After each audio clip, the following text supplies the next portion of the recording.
Bismillahirrahmanirrahim. Tulisan yang paling kecil itu namanya huruf. Jadi huruf contohnya yaitu A, B, C, D dan seterusnya.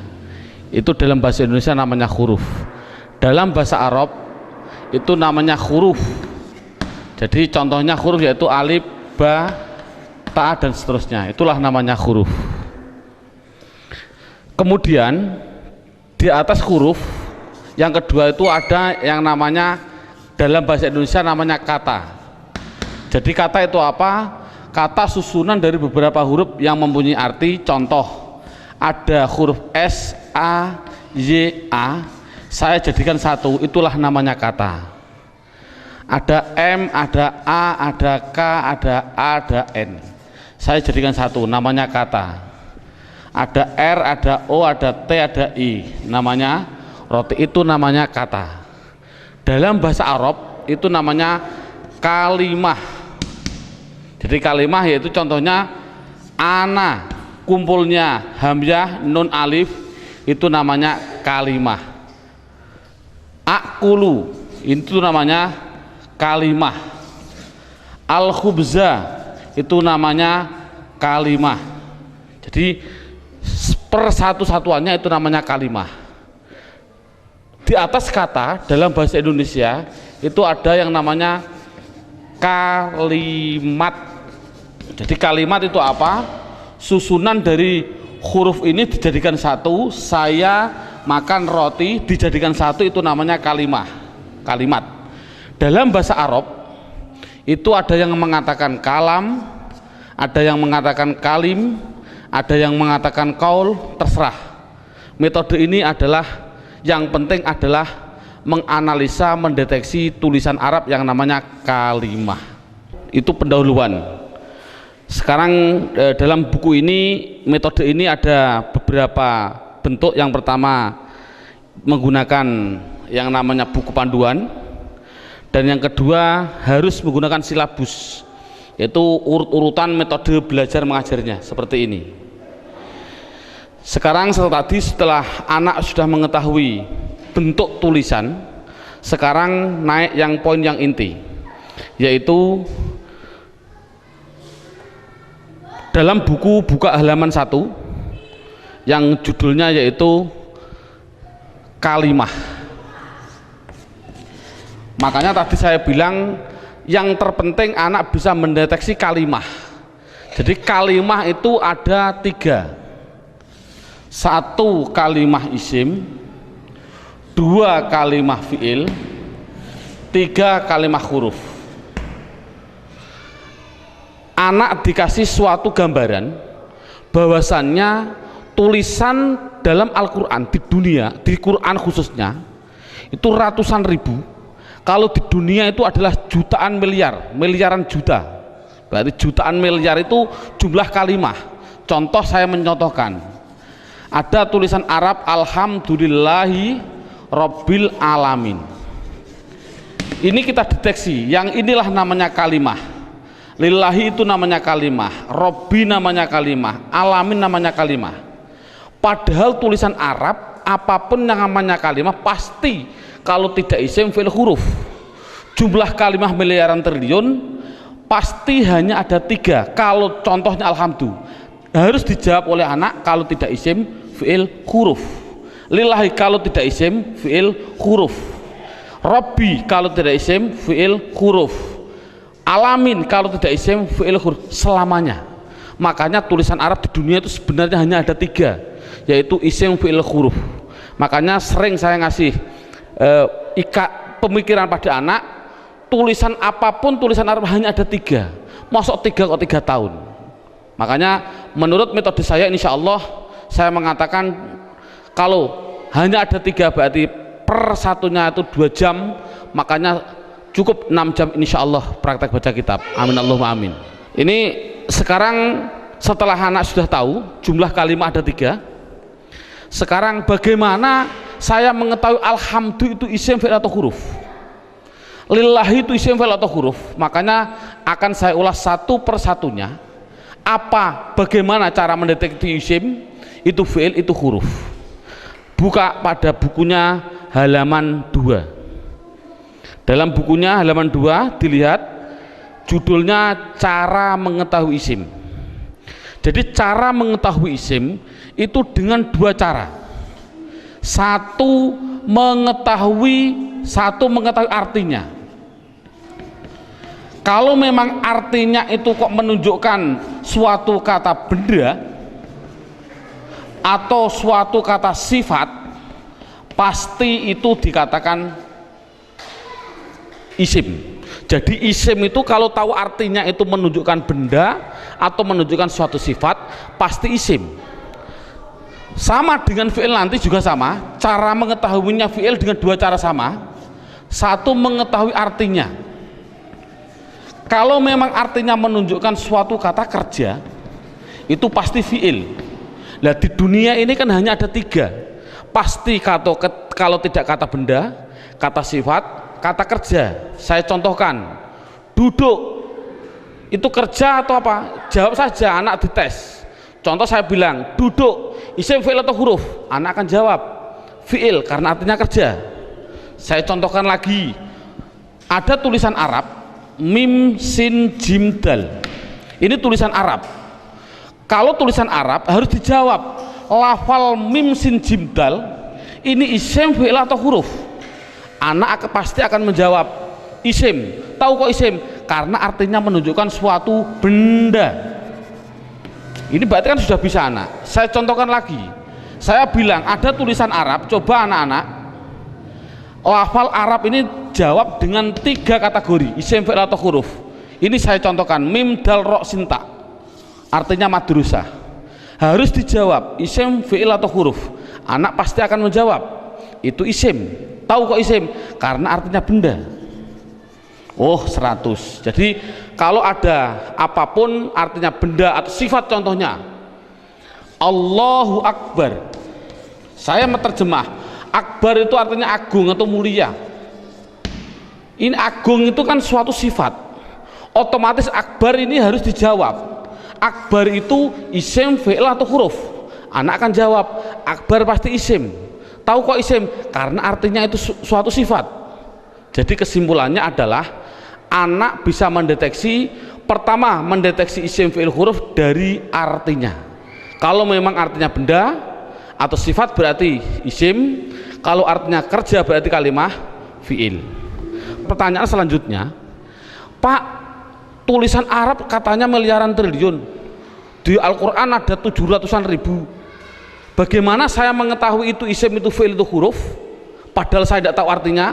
Oh, kalau tidak tahu artinya, lihat buku panduannya, yaitu lihat halaman 3. Dalam buku halaman 3 judulnya adalah mengetahui tanda-tanda kalimah isim.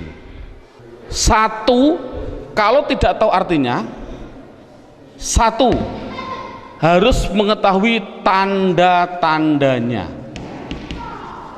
Tanda-tandanya isim. Yang dimaksud tanda-tandanya adalah tanda-tandanya isim. Apa tanda-tandanya isim? Buku halaman 3, 1 yaitu dimasuki tanwin. Tanwin itu berarti baik tanwin dhammah, tanwin fathah, tanwin kasroh. Saya contohkan, hasibun, isim, fi'il atau huruf? Isim. Tahu kok isim? Karena ada tanwin. Untuk anak kecil mungkin kelas 5 diniyah, tanwin itu pasti di belakang. Tulis saja, disuruh di belakang. Bukunya tambah situ silahkan. Yang penting tanwin pasti di belakang. Baik tanwin dhammah, tanwin kasroh, tanwin fathah. Saya contohkan, hasibun. Ini tulisan Arab, harus dijawab isim, fi'il atau huruf? Artinya apa? Saya nggak tahu. Kalau tidak tahu ini harus dijawab isim. Mengapa ke isim? Karena ada tanwinnya. Saya menulis lagi, sohi bin, isim, fi'il atau huruf? Isim. Tahu kok isim? Karena ada tanwinnya.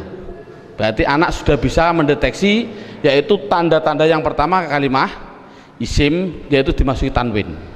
Sekarang yang nomor 2, Tanda-tanda isim yang nomor 2 itu kalau ada tulisan Arab depannya dikasih al, makanya dalam bukunya hanya dimasuki al, garis miring di depan.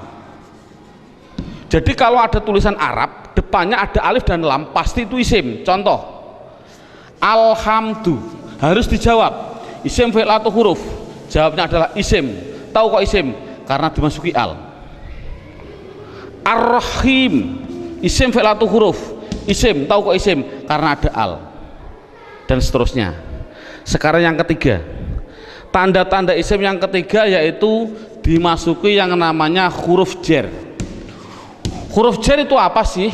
Huruf jar itu adalah tertentu, lafalnya tertentu, yaitu ada tulisan itu berupa apa? Min, ila, an, ala, dan seterusnya. Di dalam buku sudah ada. Min artinya dari, ila artinya ke, an artinya dari, ala artinya di atas, dan seterusnya. Jadi kalau ada tulisan Arab dimasuki min, yang mana huruf jar itu pasti tempatnya di depan suatu kalimah, mesti itu adalah kalimah isim. Contoh, saya mencontohkan ada tulisan Arab, zahaba zaidun ila suq, zahaba zaidun ila suq. Anak saya tes satu persatu dulu. Zaidun isim fi'il atau huruf? Isim. Tahu kok isim? Karena ada tanwinnya. Suq isim fi'il atau huruf?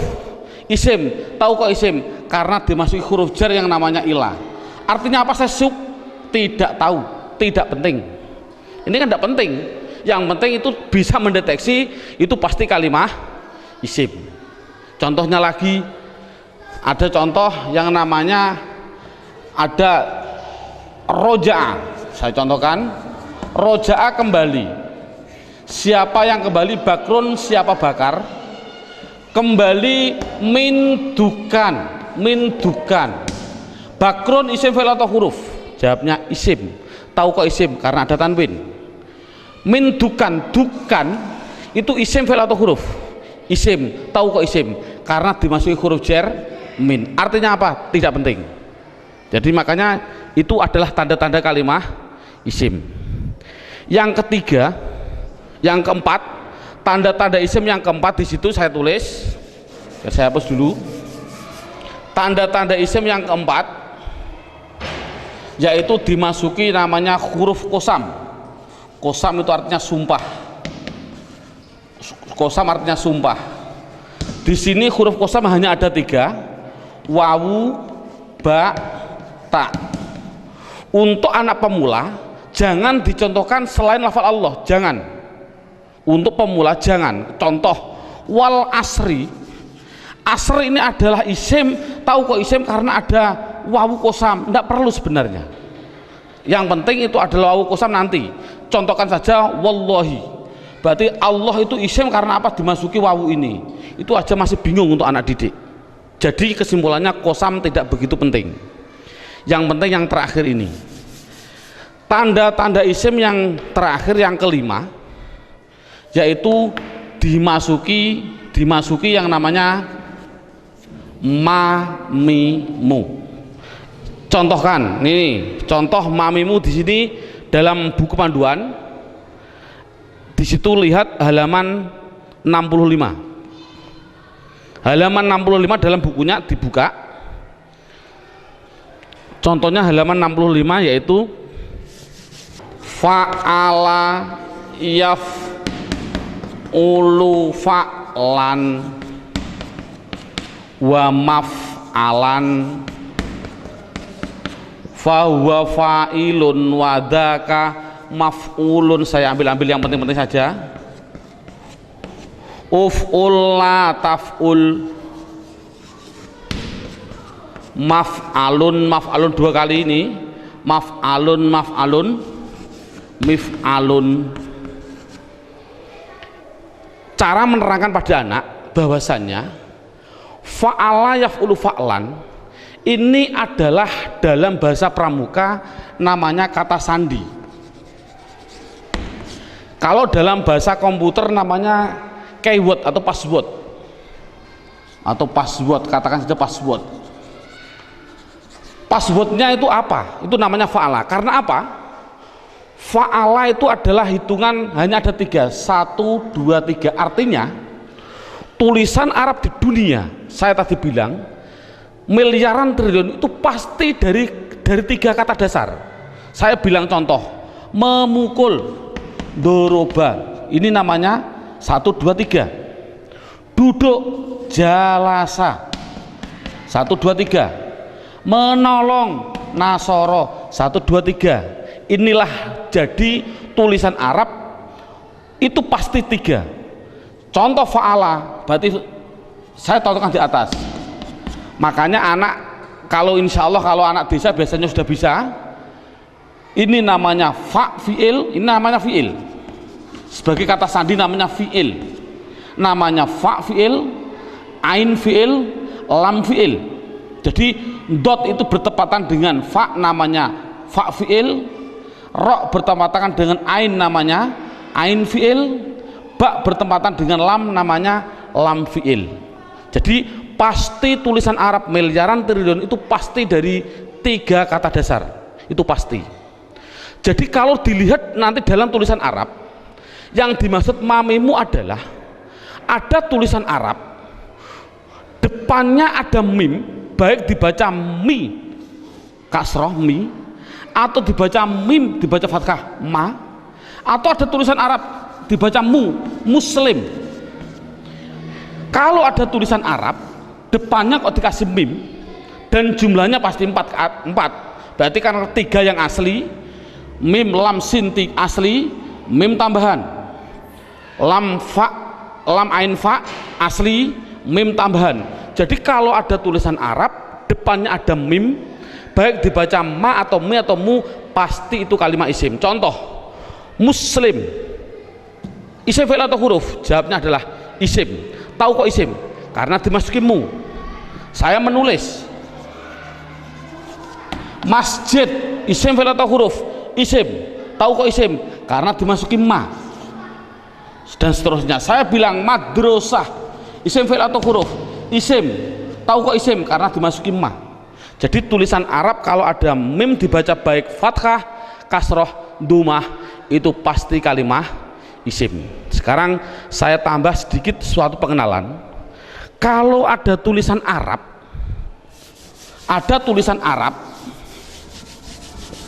depannya saya kasih mi, contohnya mi dalam halaman 65, itu pasti menunjukkan suatu alat, pasti. Contoh saya contohkan, rowaha sama dengan fa'ala. Rowaha artinya angin. Coba kalau kasih mi bunyinya apa? Samakan dengan ini, berarti mati hidup, hidup. Rowaha kasih mi bunyinya mirwahun. Jadi mirwahun artinya adalah, karena ada mi artinya adalah alat angin. Apa alat angin? Kipas angin. Jadi kipas angin itu bahasa Arabnya adalah mirwah. Saya menuliskan lagi, kalau ada tulisan Arab di belakangnya ada tak seperti ini, tak, pasti itu hanya tambahan, tidak akan asli, pasti tambahan. Contoh, satoro, satoro saya nulis artinya pinggir. Coba kalau kasih mi bunyinya apa? Mistorun, tapi tak ada masalah lah. Mistorotun, apa mistorotun? Penggaris salah, yang betul adalah alat pinggir, yaitu penggaris sama. Jadi kan sama tujuannya semuanya. Kalau ada tulisan Arab depannya dikasih ma, ada arti 2, yaitu mengartikan 2, namanya menunjukkan suatu tempat atau suatu waktu, menunjukkan waktu. Tinggal pilih kondisional. Untuk guru tolong hanya sebutkan saja pasti maf'a, karena nanti dalam pendalaman ada yang namanya maf'i ada, tapi tidak perlu dicontohkan pada murid. Yang penting adalah maf'a. Kalau ada lafal maf'a pasti tinggal pilih menunjukkan tempat atau waktu. Contoh, Darosa belajar. Coba kalau kasih ma bunyinya apa? Madrosun. Kasih tak aja lah, enggak masalah lah. Apa namanya? Madrosatun. Darosa belajar. Kalau madrosatun artinya apa? Sekolahan, jangan sekolahan. Artinya itu tempat belajar, yaitu sekolahan, sama. Semuanya seperti itu semua. Kataba menulis. Coba kalau kasih mabunnya apa? Maktabun. Apa maktabun? Maktabun artinya tempat menulis. Apa? Meja tulis. Jadi meja tulis bahasa Arabnya maktab dan lain sebagainya. Ada yang mengatakan tempat nulis itu adalah kantor, boleh. Jadi maktabun kantor, boleh, karena memang kantor itu untuk tempat menulis juga, dan seterusnya. Setelah itu yang penting anak bisa mendeteksi kalimat isim. Ini alhamdulillah cukup sampai ini. Minimal anak bisa mendeteksi media harokat pasti isim. Karena apa? Kita semua bisa melihat yang namanya isim di media harokat itu pasti ada tanda-tandanya itu semua, kecuali satu yang namanya mudhof. Ini murid tidak perlu diterangkan, ini khusus spesial guru, karena semua media harokat bisa dideteksi itu isim. Saya bisa mendeteksi kecuali satu, apa yang namanya mudhof. Berarti mudhof, apa mudhof itu nanti tidak perlu kita terangkan pada anak. Ini yang pertama. Sekarang alhamdulillah beberapa menit sudah bisa anak bisa mendeteksi tulisan Arab yang namanya isim. Sekarang kita mendeteksi yang kedua yang namanya kalimah fi'il. Kita mendeteksi yang kedua namanya kalimah fi'il. Tadi saya bilang kalimah ada 3 isim fi'il huruf. Isim mengetahui artinya, kalau benda sifat menunjukkan benda atau sifat berarti isim. Kalau tidak tahu artinya, mengetahui tanda-tandanya. Sama dengan fi'il. Kalau mengetahui artinya, itu artinya menunjukkan suatu kerja, berarti kalimah fi'il. Tadi sudah saya terangkan. Kalau tidak tahu semuanya Pak, oh sama dengan isim, yaitu mengetahui tanda-tandanya. Lihat buku panduannya, yaitu halaman 10. Buku panduan halaman 10.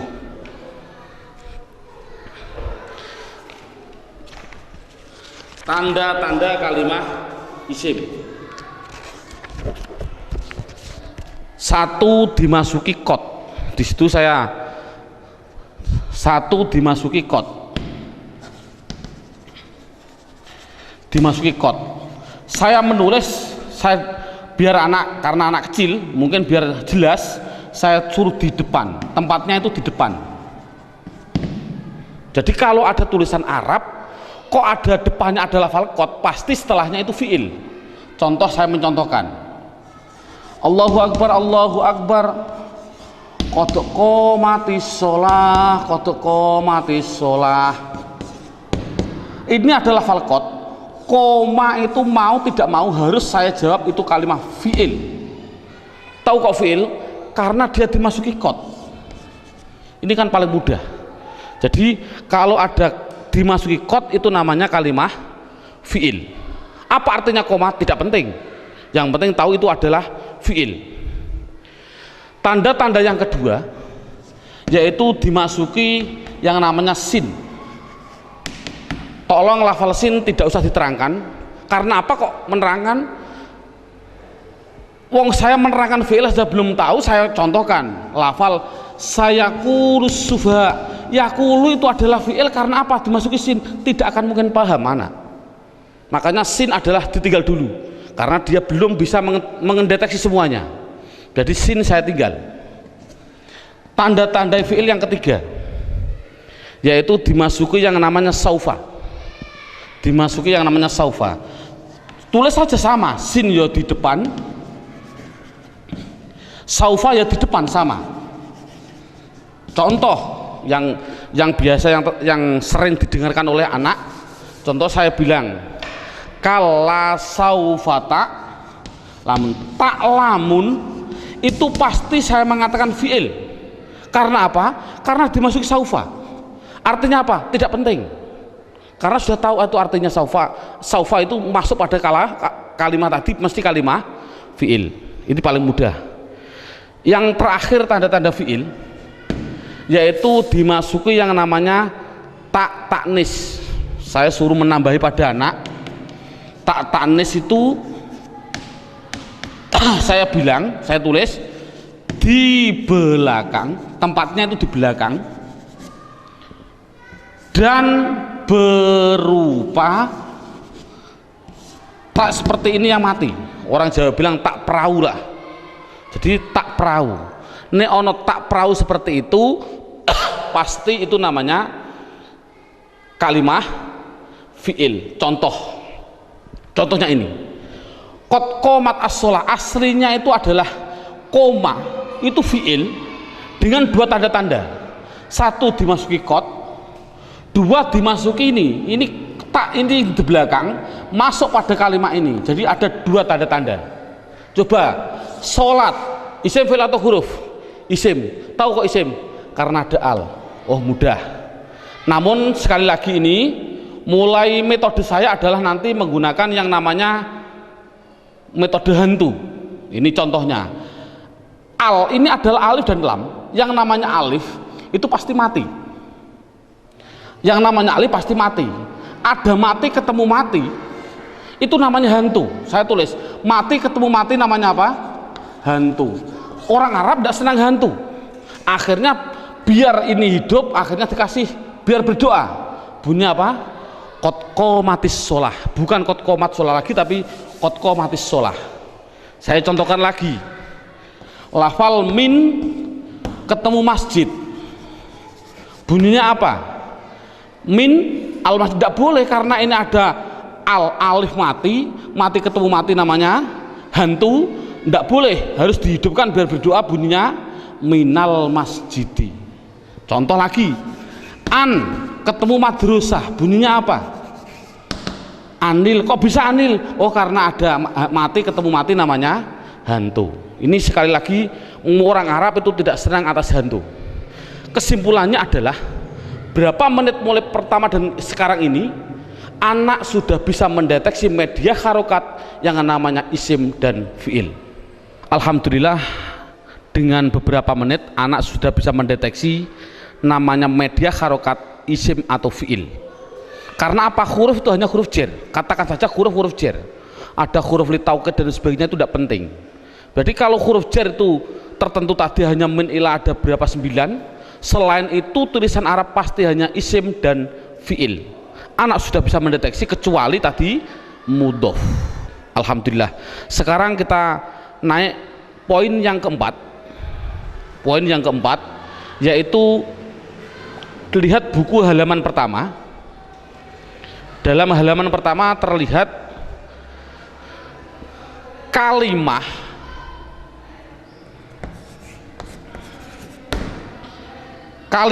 isim, fiil, huruf. Ini ada gambar kalimah pasti butuh kepada yang namanya, ini garis horizontal namanya perlu. Dalam bahasa Indonesia namanya perlu, bahasa Indonesianya orang Jawa namanya butuh. Butuh itu kemarin saya dari Sumatera, butuh itu artinya sama seperti di orang Kalimantan dakar. Naudzubillah, mohon maaf sekali bahasa kasar perlu.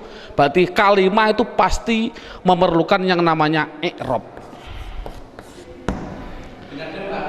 Halaman pertama dilihat, i'rab itu ada 4. Satu namanya i'rab rofa, 2 namanya i'rab nasab, 3 namanya i'rab jar, yang keempat yaitu namanya i'rab jazm. Jadi kalimah itu pasti memerlukan yang namanya i'rab. Padahal i'rab ada 4, rofa, nasab, jar, jazm. Dan perlu diketahui kalimah isim itu butuhnya hanya butuh 3, bukan 4. Fiil butuhnya yaitu 3, bukan 4. Huruf, oh sementara huruf tidak butuh. Jadi yang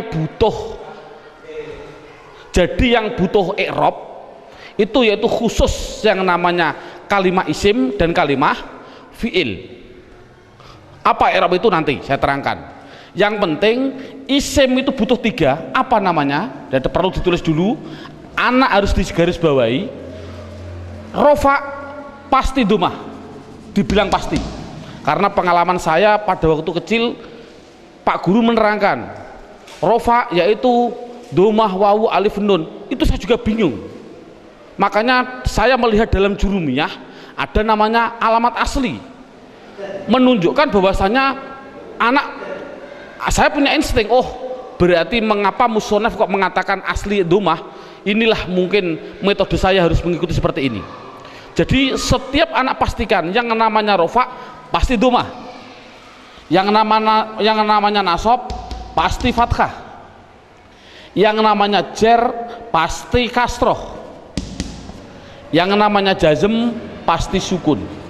Dipastikan dulu. Jadi kalau sekarang kita lanjutkan, yang butuh i'rab itu adalah isim butuh 3. Apa-apa? Isim butuhnya yaitu rofa, nasab, jer. Ini kebutuhan isim. Jadi isim butuhnya hanya 3: rofa, domah, nasab, fathah, jer, kasroh. Tidak butuh kepada jazm, tidak butuh. Ini penting. Adapun yang fiil butuh 3. Fiil butuh 3. Apa-apa?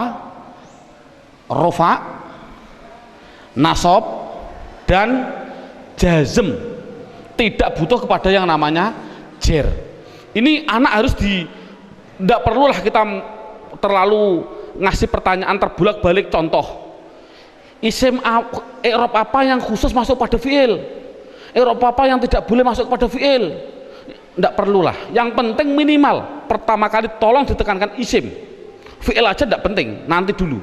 Yang penting kalau bilang isim pasti punya namanya rofa domah, nasab fathah, jer kasroh. Itu isim dulu, matangkan isim. Fiil tidak perlu ditanya dulu. Jadi sekarang pertanyaannya, apa sih yang dinamakan rofa domah? Rofa itu adalah i'rab. I'rab itu apa?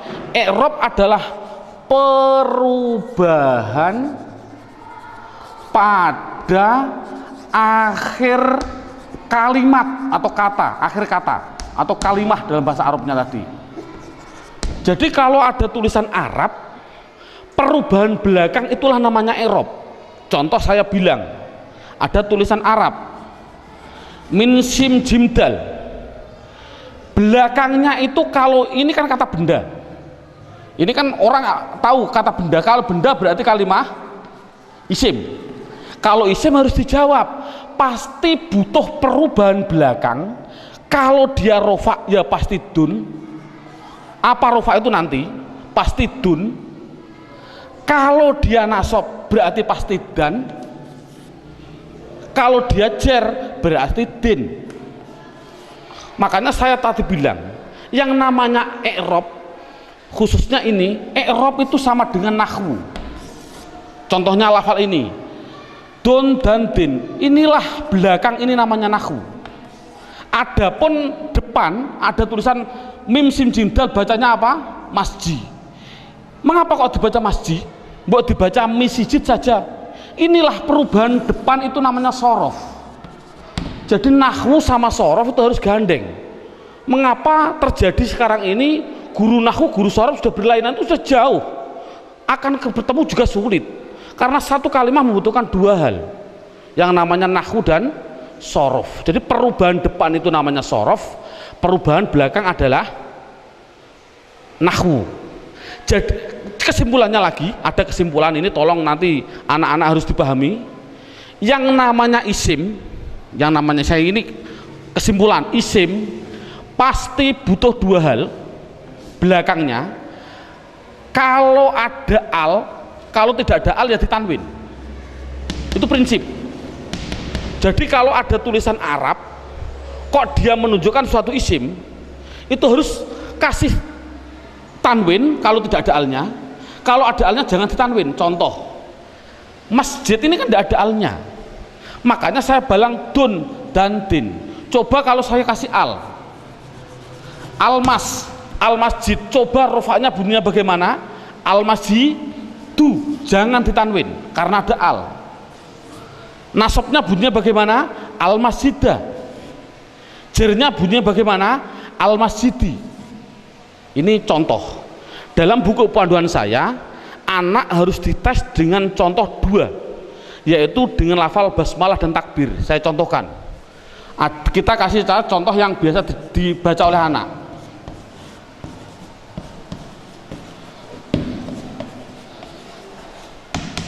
Dideteksi dulu isim fi'ilnya. Coba rohim, lafal belakang ini isim fi'il atau huruf? Isim, tahu kok isim? Ada al. Rohman, isim fi'il atau huruf?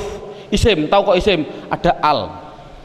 Allah, isim fi'il atau huruf? Isim, tahu kok isim? Ada al. Silahkan, ini ada khilafiyah ulama. Ada yang mengatakan jangan bilang al, ini adalah ismudzat, tidak boleh dirubah-rubah. Tapi ada ulama yang mengatakan memang al. Dari lafal aliha dikasih al, jadinya alifnya dikasih panjang. Allah. Nggak, untuk anak kecil biarlah itu bilang isim karena ada al, silahkan. Ismi, ini isim, tahu kok isim? Karena ada huruf jerba. Ini memang sulit, anak pemula memang sulit, tidak begitu penting. Yang penting dikasih tahu ismi isim karena ada huruf jar masuk. Kalau ini mengatakan isim, ini isim karena ada al, ini isim karena ada al, ini isim karena ada al. Coba harokatnya gimana? Bismi, loh, saya baca kasroh, berarti dia menunjukkan rufa nasab atau jer? Jer, karena kasroh. Oh 100. Bismillahi, saya kasri hi, berarti di kasroh, isim ada kasroh. Oh masuk karena dia jer berarti. Mengapa kok jer? Oh nanti, belum waktunya. Bismillahirrohmani, mengapa saya bilang nih rufa nasab atau jer? Jer. Oh 100. Teruskan Bismillahirrohmanirrohim, pasti anak jawab khim, jawab saja mustahil, karena sukun itu miliknya fi'il. Ini kan sukun, sukun itu adalah miliknya kalimah, sukun itu miliknya kalimah fi'il, padahal ini isim, berarti ini milik isim, tidak boleh. Jadi salah, ada tulisan Arab Bismillahirrahmanirrahim, mimnya kok disukun, salah. Mestinya itu kalau dia isim, kalau tidak rohimu ya rohimah ya rohimi, pasti itu. Oh kebetulan di dalam Al-Quran tulisannya adalah mi, ya berarti jer. Dari mana kok jer? Yang penting dia kasroh, itu jer. Mengapa kok dibaca jer? Oh nanti, belum masanya. Yang penting dia bisa mendeteksi itu isim, rofa nasab atau jer. Ini kan anak sudah lumayan. Dengan berarti gambaran rohim ini adalah menggambarkan anak biar tahu, oh isim tidak boleh ditanwin. Loh kok disukun pak? Oh tidak boleh tanwin, maaf, disukun. Mengapa sukun pak? Karena wakof. Saya contohkan lagi 2 contoh. Lafal Allahu Akbar. Allahu Akbar, orang bilang akbar disukun. Saya jawab salah. Mengapa salah? Tadi saya bilang akbar itu adalah sifat. Yang namanya sifat itu pasti isim. Yang namanya isim tidak mungkin dia disukun. Di dalam tulisannya kalau begini. Karena apa? Sifat isim tidak boleh sukun. Karena sukun itu miliknya fi'il. Kalau isim itu pasti kalau tidak ru ya roh ya ri. Mengapa tidak ditanwin? Nanti. Yang jelas ini contoh Allahu Akbar. Allah isim, tahu kok isim ada al. Rofa nasab atau jer? Rofa, tahu kok rofa? Karena dumah. Akbar yang betul adalah akbaru. Jadi mengapa kok dibilang bar? Karena wakof. Kalau nulis adalah ru yang betul. Makanya sering saya kasih pertanyaan, bagaimana hukumnya ada orang sholat bilang Allahu Akbaru, sah nggak? Jawabnya adalah sah, karena nakunya seperti itu. Namun yang terbaik memang adalah wakof. Seperti ini, Bismillahirrahmanirrahim, karena wakof. Jadi intinya adalah yang namanya i'rab ada 4 rofa nasab jar jazm. Khusus kita tekankan pada isim, yang namanya isim belakangnya pasti rofa dumah, nasab fathah, jar kasroh. Itu kesimpulannya. Sekarang silabusnya poin yang kelima, judulnya yaitu pendalaman isim. Buka halaman 1. sama halaman 1, yaitu lihat halaman 1, isim dibagi 2. Ada yang namanya isim mabni, ada yang namanya isim mu'rab. Sekali lagi, isim mabni dan isim mu'rab dibagi dulu. Apa yang namanya isim mabni? Dalam buku halaman 2 ada. Mabni itu adalah, mabni itu apa? Mabni adalah harokat belakang, harokat belakang itu tetap. Saya tulis tetap. Itulah namanya mabni. Jadi mabni itu apa? Mabni harokat belakang tetap. Mu'rab itu apa? Mu'rab yaitu harokat belakang berubah-ubah. Harokat belakang berubah-ubah. Jadi itu kesimpulannya. Jadi isim harus dibagi 2, isim mabni dan isim mu'rab. Isim mabni belakangnya tetap, isim mu'rab belakangnya berubah-ubah. Isim mabni sekarang diperinci satu persatu. Dalam silabus ada isim mabni, yaitu satu namanya isim domir. Saya tulis satu namanya isim domir. Tolong dalam hal ini anak tidak usah diperdalami. Yang namanya pada waktu pengalaman saya dulu kecil, Pak Guru bilang domir itu ada 2, seperti contoh seperti ini. Domir ada 2, domir baris dan domir mustatir.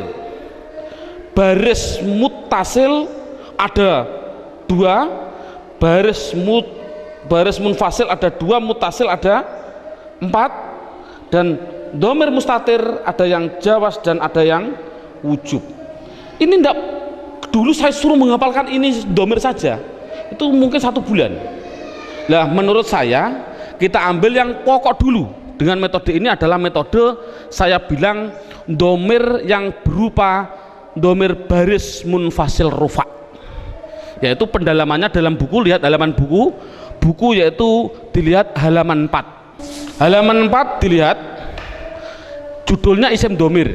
Di situ saya tulis yaitu lafal huwa, huma, hum,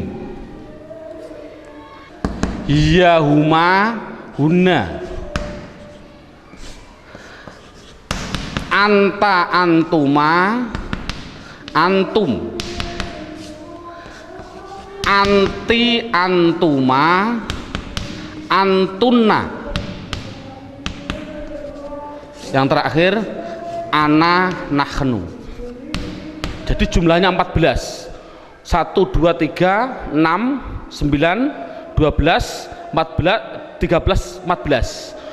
Jadi jumlahnya saya bilang isim domir adalah jumlahnya 14. Contohnya huwa, hum. Yang namanya domir itu adalah kata ganti. Dalam buku huwa itu kata ganti dari siapa? Kata ganti dari dia. Dia siapa? Dia laki-laki 1. Ini yang namanya goib. Jadi kesimpulannya huma kata ganti dari siapa? Dia laki-laki 2 yang goib. Hum kata ganti dari apa? Mereka atau mereka. Siapa mereka? Laki-laki 3 ke atas yang goib. Jadi kesimpulannya ini adalah namanya laki-laki. Ini berarti 1, 2, 3 ke atas ini perempuan.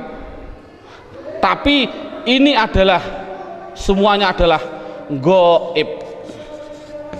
Sekali lagi ini adalah goib. Berarti dia perempuan 1 goibah atau goib, goibah. Huma 2 perempuan goibah, huna 3 ke atas perempuan goibah.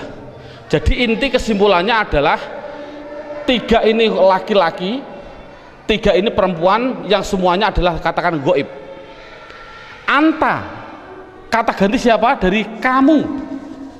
Kamu siapa? Kamu laki-laki satu yang hadir. Saya simpulkan, intinya ini adalah laki-laki yang anti antuma antuna, saya simpulkan perempuan, namun dua-duanya ini namanya hadir. Namanya hadir. Ana artinya saya, nahnu artinya kita. Penjelasannya, mengapa dhamir dikatakan mabni? Ini anak dijelaskan dengan dua pendekatan. Contoh lafal huwa. Huwa itu kata ganti siapa? Dari dia. Dia satu, orang laki-laki satu, orang Inggris. Kata gantinya juga dia, tetap inilah akhirnya wa. Selamanya akhirnya dibaca wa. Makanya dikatakan mabni adalah belakangnya tetap, yaitu tetap dibaca fathah. Dia orang Amerika, ya sama tetap wa. Orang Indonesia, ya tetap wa. Jangan mentang-mentang orang Indonesianya orang pendek-pendek terus dibilang wi. Kalau orang Arab orangnya tinggi-tinggi wu, enggak boleh. Kesimpulannya adalah selamanya pasti akhirnya tetap berupa yang namanya wa. Itu pendekatan secara logika. Pendekatan secara nahwiyah walaupun salah, karena walaupun salah, contoh huwa dia dibaca rofa ya tetap huwa.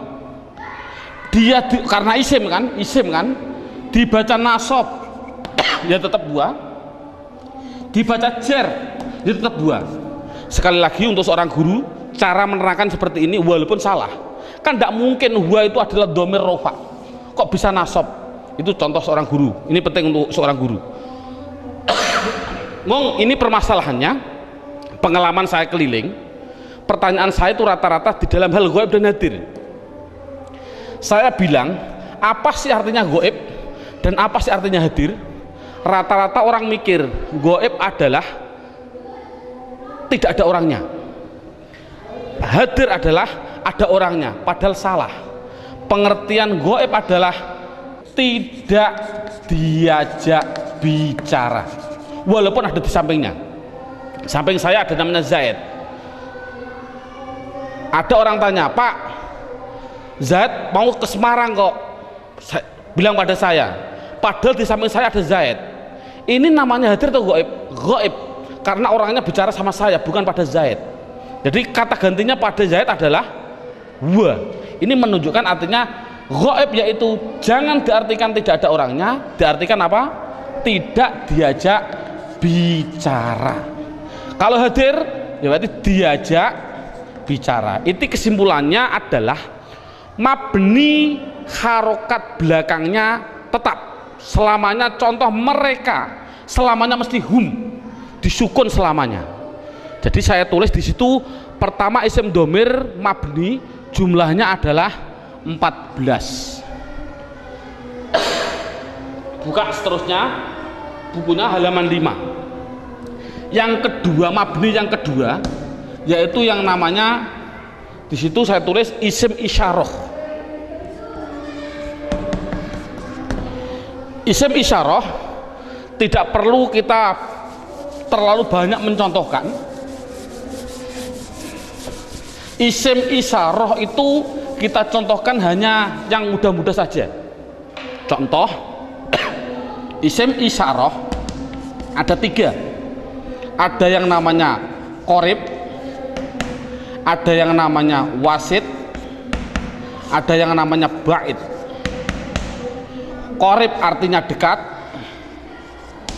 wasit artinya sedang, ba'id artinya jauh. Contoh orang bilang isyarat menunjukkan, qorib iki, orang Jawa bilang iki, kalau sedang iku, kalau jauh kai, itu orang Jawa bilang. Tapi kalau orang Sunda iya, eta, itu ya salah, itu milik orang Indonesia, bukan orang Sunda sebenarnya. Tapi orang Sunda tidak punya jauh, sama dengan kita. Ini ndak, masalahnya adalah contoh korib. Kalau laki-laki hadza, kalau perempuan hadhihi, dengan dua contoh saja ini. Contoh lafal hadza. Siapa ini? Selamanya dibaca dza, akhirnya dza. Walaupun yang ditanyakan seorang kiai, seorang gubernur, seorang presiden, tetap siapa ini? Man hadza, selamanya dibaca dza belakangnya. Jangan berupa dzi atau du. Makanya itulah namanya mabni. Saya tidak usah menerangkan wasit, bait sudah ada. Yang jelas contohnya yaitu dalam buku panduannya sudah saya tunjukkan, yaitu isim isyarah ada 3, hadza hadhihi. Kalau sedang yaitu lafal daka dan dalika, daka dan dalika, daka dan tilka. Saya contohkan daka dan tilka. Kalau jauh saya contohkan hanya 2, dalika dan ulaika. Jadi jumlahnya yaitu ada berapa? Dalika, ulaika. Jumlahnya berapa? 1, 2, 3, 4, 5, 6. Saya katakan isim isyarah jumlahnya adalah hanya 6. Walaupun nanti pendalamannya banyak. Seorang guru tolong hanya seperti itu dulu. Terusnya mabni yang ketiga yaitu yang namanya isim mausul. Buka dalam bukunya halaman yang ke isim mausul, kata sambung. Datanglah Zaid, yang mana ja'a Zaidun alladhi. Ini isim mausul itu hanya tertentu, lafalnya tertentu. Sudah dalam bukunya ada, yaitu lafal alladhi, alladina, alladhi, alladhi, alladani, alladina. Contoh saya tidak usah nulis, mohon dilihat contoh ini. Isim mausul tertentu, alladhi, alladani, alladina, allati, allatani, allati. Cukup sebutkan hanya 6 saja, yaitu biar anak hanya tahu isim mausul jumlahnya hanya ada 6. Mabni yang keempat, mabni yang keempat yaitu yang namanya isim istifham. Istifham, istifham itu pertanyaan. Di situ saya menulis, tidak usah saya tulis biar waktunya lebih singkat. Yang penting guru bisa menerangkan. Yaitu di situ saya tulis hanya man, mundu, madza, mata, ayana, aina, kaifa, anna, kam, dan ayu. Jumlahnya saya tulis itu hanya 10. Jadi istifham hanya ada 10. Yang keempat, yang ke mabni yang kelima, yaitu namanya isim syarat. Syarat itu apabila, jikalau, andai kata, itu namanya syarat. Saya tulis dalam bukunya biar lebih singkat. Lafalnya tertentu. Man, ma, mahma, mata, ayana, aina, anna, haisuma, kaifama. Jumlahnya yaitu hanya ada 9. Yang terakhir yang nomor 6, yang namanya isim fi'il. Ini loh namanya isim fi'il. Kadang-kadang orang bingung. Di situ ada isim fi'il madhi, isim fi'il mudhari, isim fi'il amar. Yang penting contohnya saya bilang isim fi'il amar, isim fi'il amar. Contohnya lafal amin, amina. Ini dikatakan dia bukan isim, bukan fi'il. Dikatakan isim fi'il. Mengapa kok isim fi'il? Tidak usah kita, anak tidak usah dikasih jawaban, kasih alasan, tidak usah. Yang penting isim fi'il itu lafalnya tertentu. Lafalnya itu hanya ada 9. Begitu. Berarti anak yang penting tahu. Contohnya seperti ini. Isim fi'il amar yang pertama. Ada yang namanya soh dan seterusnya.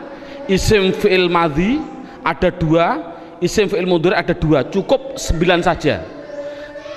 Inti kesimpulannya, isim mabni itu jumlahnya adalah 14, 6, 6, 10, 9, 9, jumlahnya adalah 54. Padahal tadi saya bilang tulisan Arab yang namanya isim di dunia jumlahnya kalimat isim adalah 1 miliar triliun. Itu jumlahnya tulisan Arab di dunia itu 1 miliar triliun. Kalau isim jumlahnya miliaran triliun dibagi dua, mabni dan mu'rob. Yang namanya mabni yaitu 54, selainnya pasti mu'rob. Kesimpulannya, isim mu'rob adalah yang tidak berupa mabni. Saya mohon maaf untuk seorang ustadz, seorang guru, dulu pada waktu saya masih kelas 1 sanawiyah sudah diajarkan oleh alfiyah, padahal saya belum memahami betul. Saya ditunjukkan contohnya huwa, isim domir. Isim domir huwa itu dikatakan mabni karena apa? Karena yang namanya mabni adalah serupa dengan huruf. Mu'rob tidak serupa dengan huruf. Jadi yang namanya mabni serupa dengan huruf. Serupa di dalam apanya? Ada sibe wat'i, sibe iftikori, sibe, tidak perlulah kita sementara, nanti dulu. Yang penting anak bisa, yang namanya mabni pasti tertentu lafalnya dan dia pasti serupa dengan huruf. Makanya tidak usah kita menjelaskan alasan-alasan dulu, biarlah nanti seorang ustadz kalau dia sudah belajar alfiyah. Ini metode awal. Jadi saya simpulkan, kalau tulisan Arab yang namanya isim jumlahnya 1 miliar triliun, mabni 54, berapa jumlah mu'rob? Jumlah mu'rob ya miliaran triliun dikurangi 54. Kalau kita nulis persen ya mungkin 0,000 nafas hampir habis baru 1%. Jadi anak mudah. Isim domir ada 14, isim isyarah ada 6. Contoh, alhamdu, isim fi'il atau huruf? Isim. Tahu kok isim? Ada al. Kalau tahu isim harus dijawab, dia masuk kategori mabni atau mu'rob, harus dijawab. Jawabnya apa? Anak dibilang ini pasti mu'rob. Karena apa kok mu'rob? Karena lafal alhamdu tidak ada pada mabni yang jumlahnya 54. Itu kan paling mudah. Berarti semua tulisan Arab kalau tidak ada di 54 ya pasti mu'rob. Berarti mu'rob miliaran triliun. Jadi anak, makanya anak suruh menghafalkanlah. Arti tidak perlu nanti dulu. Yang penting anak bisa mendeteksi. Itu adalah mabni, jumlahnya 54, apa-apa, huwa mahum dan seterusnya. Isim isyarah tak dihafal, isim mausul hafal. Selain itu pasti mu'rob. Contoh lagi, alhamdulillahi rabbil alamin. Isim fi'il atau huruf? Isim. Tahu kok isim? Ada al. Kalau isim jawab mabni atau mu'rob, itu pasti pertanyaan itu harus jawabnya adalah mu'rob. Tahu kok mu'rob? Karena tidak ada di mabni, gitu saja, paling simpel. Mengapa kok mu'rob? Karena tidak ada di mabni. Insya Allah anak akan bisa. Berarti bisa mendeteksi media harokat itu isim, mabni atau mu'rob, semuanya. Mulai dari bismillah mu'rob karena tidak ada di mabni. Bismillahi Allah mu'rob karena tidak ada di mabni.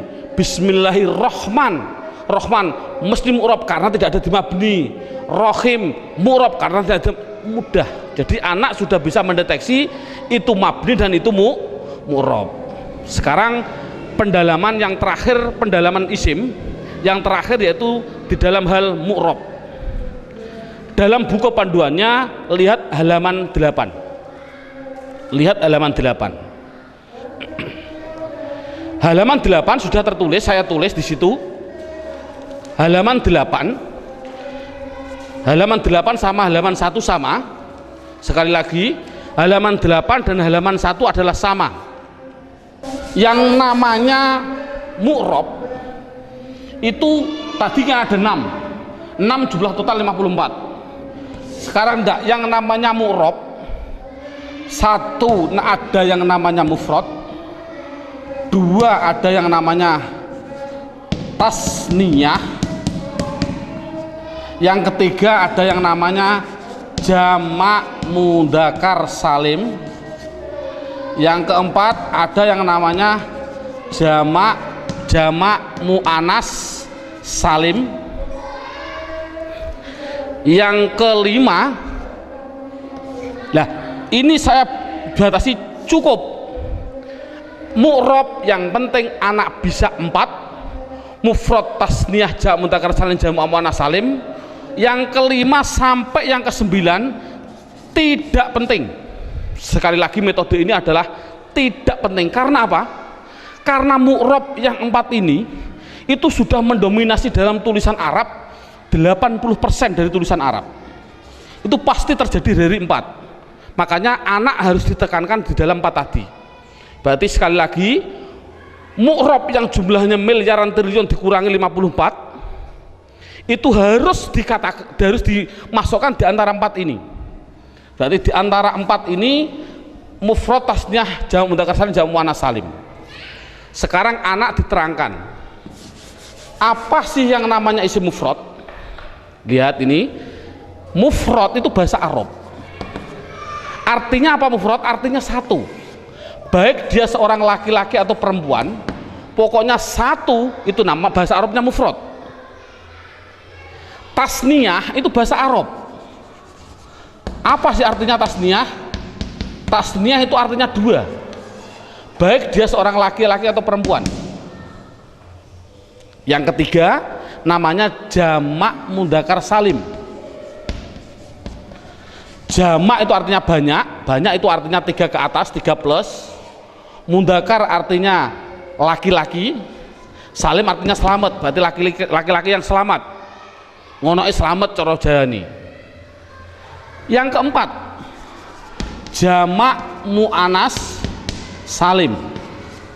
Jamak artinya 3 ke atas, muannats artinya perempuan, salim selamat.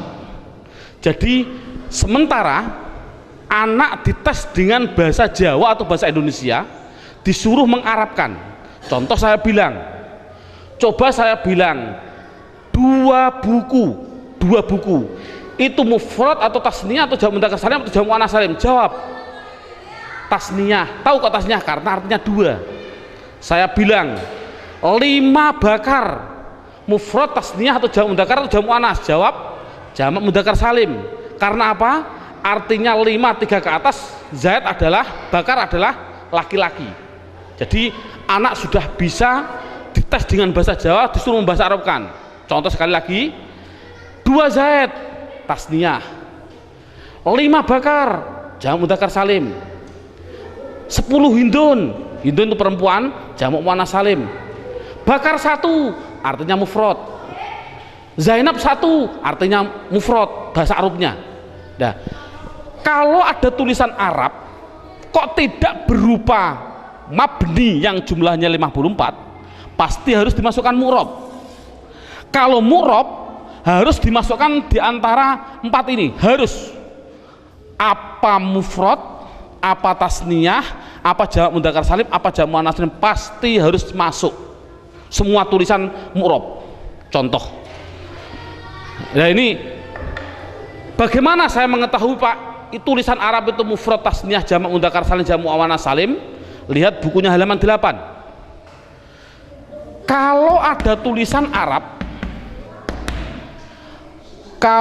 tulisan Arab, belakangnya kok ada alif nun atau ya nun, nunnya dibaca kasroh ni, sebelum ya dibaca fathah, sebelum alif dibaca fathah, bunyinya ani atau aini, mesti artinya 2.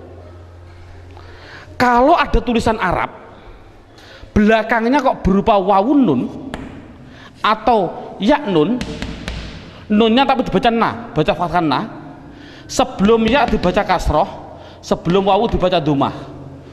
Kalau orang Jawa bilang una, ini berarti mati nih, atau ina tadi aini, mesti artinya 3 ke atas laki-laki. Kalau ada tulisan Arab belakangnya berupa alif dan tak, taknya tak perahu, sebelum alif dibaca fathah, taknya hanya 2, kalau tidak ton ya tin, itu pasti dikatakan jamak muannats salim. Kalau ada tulisan Arab belakangnya tidak ada tambahan ani, aini, una, ina, atun, atin, mesti itu isim mufrad. Jadi isim mufrad itu apa? Yaitu kalau tulisan Arab tidak ada belakangnya tidak ada tambahan. Saya contohkan, alhamdu, isim fi'il atau huruf? Isim. Tahu kok isim? Karena ada al. Pertanyaan selanjutnya, mabni atau mu'rob? Mu'rob. Tahu kok mu'rob? Karena tidak ada di mabni. Kalau mu'rob harus dimasukkan di antara 4 ini, wajib. Empat ini harus dimasukkan. Berupa apa? Mufrad. Tahu kok mufrad? Karena belakangnya tidak ada tanda-tandanya. Ani, aini. Ini kan dal. Dal ini kan tidak ada tambahannya. Oh, jadi alhamdu adalah isim mufrad. Contoh lagi. Bismillah, alhamdulillahirabbil alamin. Alamin. Pertanyaan, isim fi'il atau huruf? Isim. Tahu kok isim? Ada al.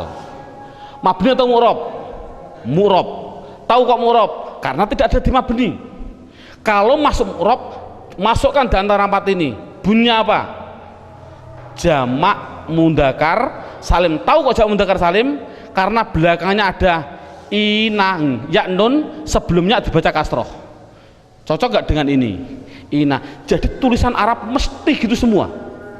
Kalau mu'rab pasti harus masuk kategori di antara empat tadi. Ini alhamdulillah berapa jam ini anak sudah bisa 100% mendeteksi isim dan mengkategorikan di antara mabni dan mu'rab. Subhanallah, sudah bagus. Ini untuk apa isim tadi? Oh, nanti. Itu adalah setelah 3 jam. Kita istirahat dulu.